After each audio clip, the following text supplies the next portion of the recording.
Good evening mga privacy and welcome back to Privacy in the Spotlight Year 3. Ayan. Maganda po yung pasok ng bagong taon natin. No? Enero pa lang, marami na po tayong news na maganda. But before that, gusto ko po muna ipakilala yung ating chikahan tonight. Ang ating bagong Privacy Commissioner, Commissioner Johan Carlos S. Porcena. Com, good evening po. Good evening. Ang liwanag. Good evening. Kamusta po kayo? Okay naman. Kamusta po yung first 30 days? Hindi Ano naman, ba? sobra na December po. 11, so sobra na. So Sobra na 40 days. Parang patay, no? Parang patay, 40 days. So. Kamusta naman po yung inyong first 40 days? Alive na ulit. Buhay na ulit. Wait lang. Ayun na. So, Com, ano yung trip nyo these days? Bad trip.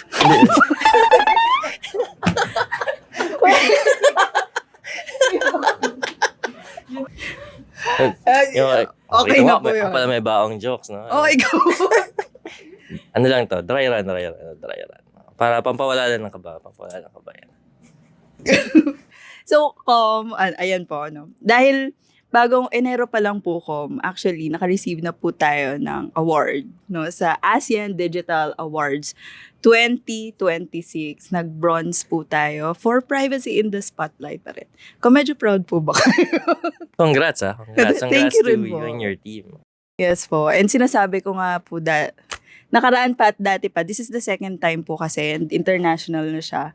And malayo-layo na po yung inabot ng 20,000 po natin. Napunta na po tayo sa ASEAN.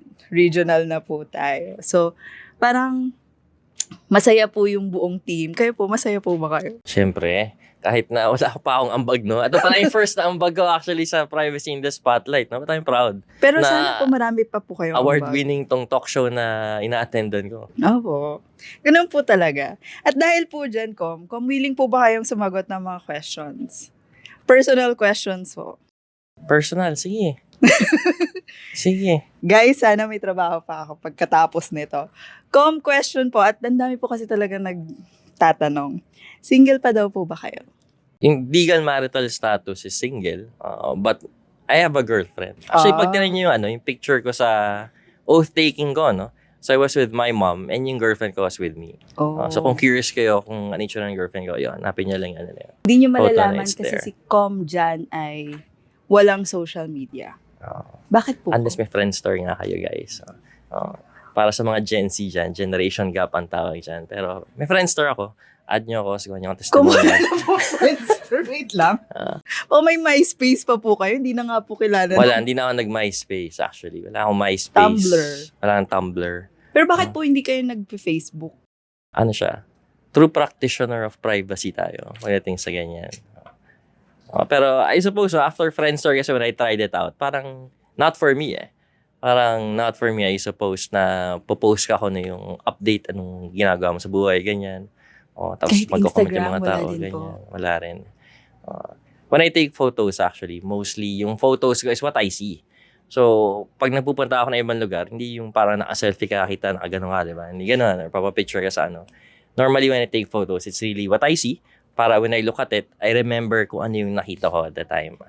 So, more that na ano. Pero may YouTube ako, may YouTube account ako. On social media, may YouTube account. If that So, counts, napanood nyo na po subscribe yung daw ito. Subscribe. subscribe. One of the, TikTok po, baka gusto one of the nyo- 500 subscribers na. Thank you po, Com, for emphasizing the 500 Support tayo, support. subscriber. Pero salamat po, Com, again. No? Kasi ang busy po ni Com these days. So, hindi namin alam kung kailan kami makakapag meet and greet po sa inyo for this. And we are thankful na natuloy po itong episode na to. So, ayan po. Com, question na lang din po. No? Kasi you came from another government agency. Can Yes. we, kung ano po yung work niyo po doon before and more about kung gaano na po kayo katagal sa government service. So yeah, at least for the previous government agency ko, I was with the Governance Commission for government-owned or controlled corporations for almost 14 years. No? So right before joining NPC, I was executive director. But I actually started out sa GCG, for short, as a contract of service. So after nun, it was the newly created agency. So I was appointed Attorney 5 muna, lawyer sa legal office. After na promote to Director 3, then promoted to Director 4, then promoted again to Executive Director. So it's a fairly long career, no, within the Governance Commission for GOCCs. So primarily in terms of role, as Executive Director at the time, one of my primary roles really was to ensure yung coordination between offices, no? Because the GCG has multiple offices, both operations and support. So of course, if you have multiple offices, one of the kumbaga challenges is to make sure na each and every office is coordinating and hindi siloed yung operations. So it's really overall coordination between the office. And also as Executive Director, one of my tasks was to ensure yung compliance with international standards. So engagements with international organizations such as the OECD, yung Organization for Economic Development and Cooperation. That's one of the tasks that was assigned to me rin. But prior to that, when I was director pa, hindi pa executive director, I used to be director of the Corporate Governance Office B, one of the corporate governance offices ng GCG. And that was the office that oversaw industries ng GOCCs engaged in energy, in environment, in agriculture, as well as transportation and communications. So yun yung, I suppose, multifaceted roles ko sa sa GCG. But in terms of your second question, yung government in general, actually, nag-start ako sa government in 2006. I was a working student while in UP Law School, no? So yung first job ko talaga sa government, legit to, messenger. Messenger sa government, salary grade 6. So, kasi allowed po yung mga mga students maging intern or talagang no, as trabaho po full-time job siya. So sa UP Law School kasi they have this parang they call it the evening program. Kumbaga for working students talaga siya. So yung law school mo is not 4 years, extended to 5 years siya. So yung classes namin started at 6 p.m. on weekdays, tas automatic may classes kami ng Saturday to make up for the hours for the week, no? So pasok ka ng 8 to 5, tas pasok ka sa class, pasok sa work ng 8 to 5, tapos 6 to 8 or 6 to 9 yung class mo during weekdays, then whole day classes Saturday. So ganun siya sa UP, no? I'm thankful they have that program. Otherwise, baka hindi ako nakapag-law school. Hindi naman po siguro. Kaya nyo naman pong sustentuhan ang self ninyo kahit walang Hindi rin. Hindi Actually, kayo isko. Yun? Actually, ang trivia ko nga dyan din, sa UP ako first time pinagbayad for school. Because while in college sa Ateneo, full scholar ako doon actually. Full scholarship, so free tuition, miscellaneous fees, everything. Tapos meron pang book allowance na 4,000 per sem.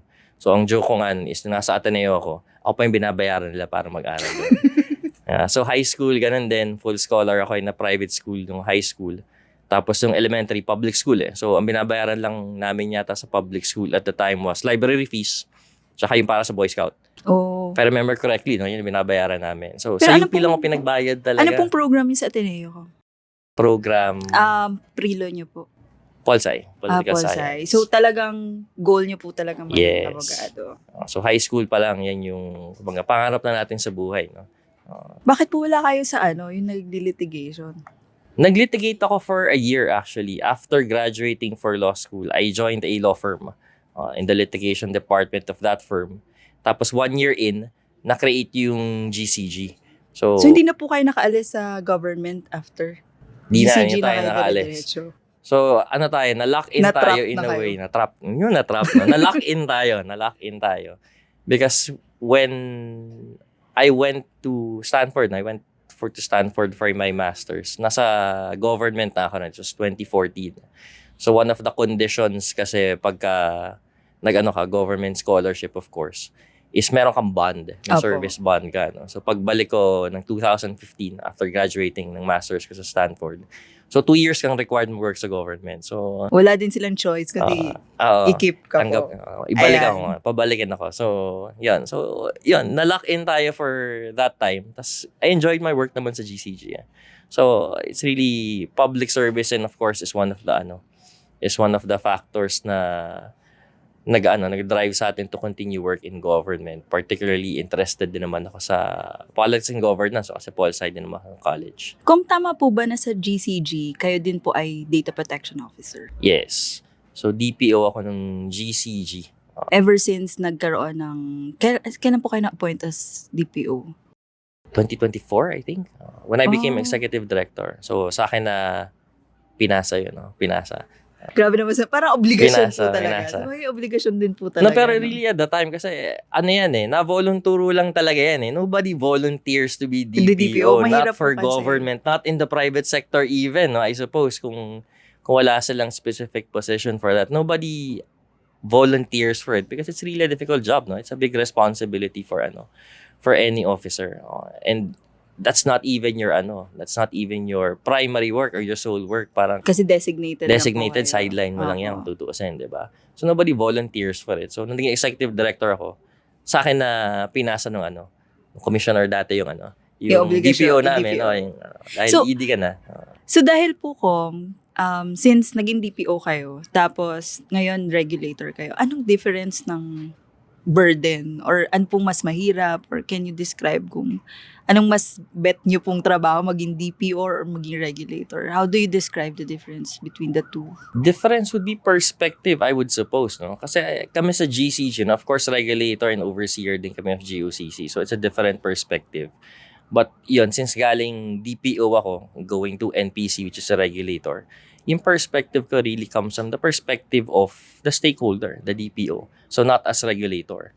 So, yung experiences that I carry is not coming from the experience of a regulator, but the experience of the regulated. Opo. So, kumbaga, Practitioner po talaga. yeah, so I can sympathize more, no, with the experience of other DPOs than I suppose the experience of the NPC. But at the same time din, dahil I came from a regulatory agency, kumbaga I also carry with me the perspective of, kumbaga, yung challenges din as a regulator, no? Because it's really balancing of interests.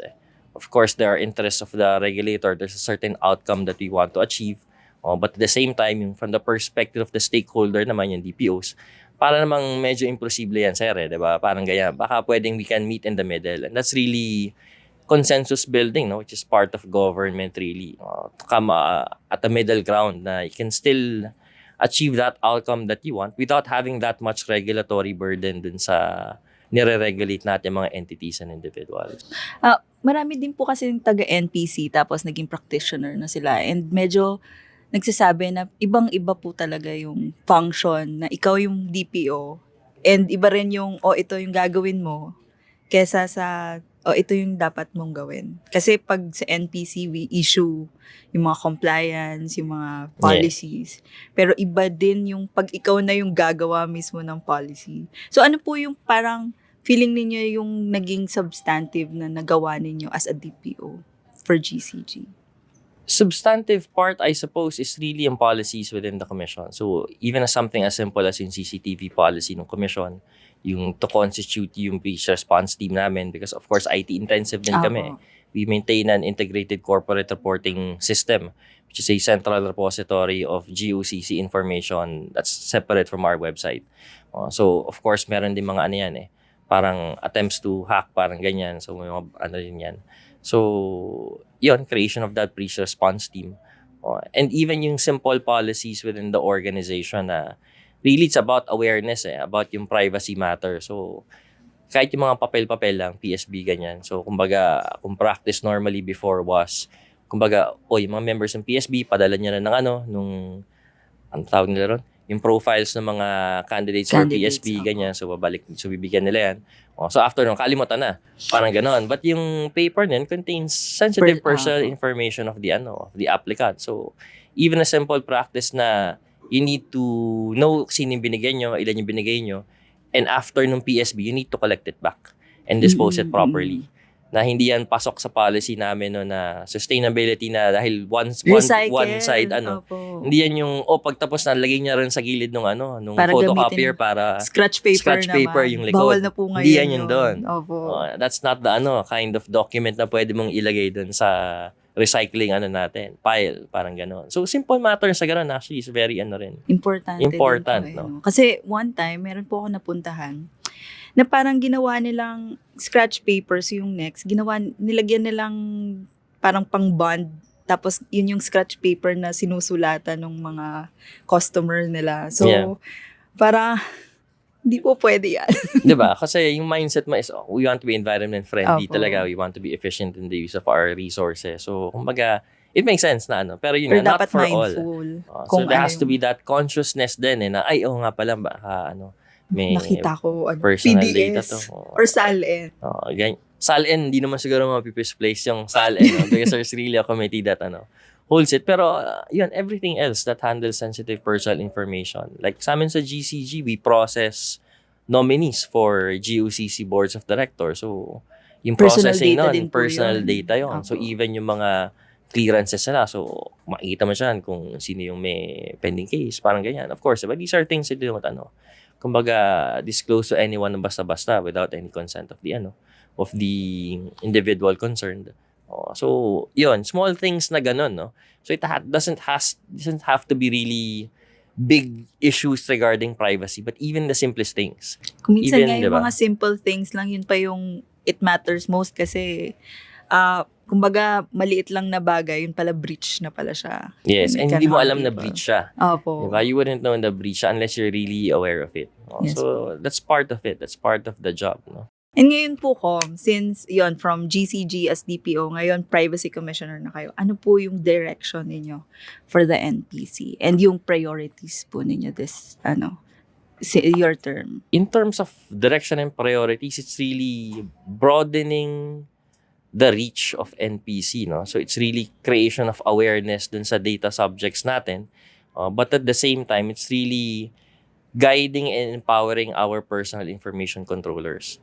Because in terms of yung frontline really ng ng data privacy, it's not really the NPC. At the front line of data protection is our personal information controllers. Those who collect the data, those who handle the data, use it. They're at the front line of protecting it.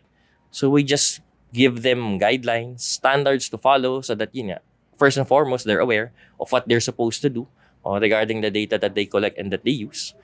So to make sure na, walang magreklamo regarding the use of their personal data. And for our data subjects then, of course, first and foremost, they have to be aware that they have this The right, rights, diba? opo. They have this right to privacy. And that they have the right that their privacy be protected. So that's part And of yung it. So, importance din po ng privacy nila. yes, and part of it also is aware of your rights and aware how to enforce your rights and to protect your rights then, of course. Kasi yung reach ng NPC is nationwide. Yes po. Nationwide tayo. So it's not just here in NCR, it's not just in the urban city. So even in the rural areas, they need to be aware of their rights as data subjects. Speaking of that, we only have, yung last po natin na survey, 25% lang po of the Filipino people.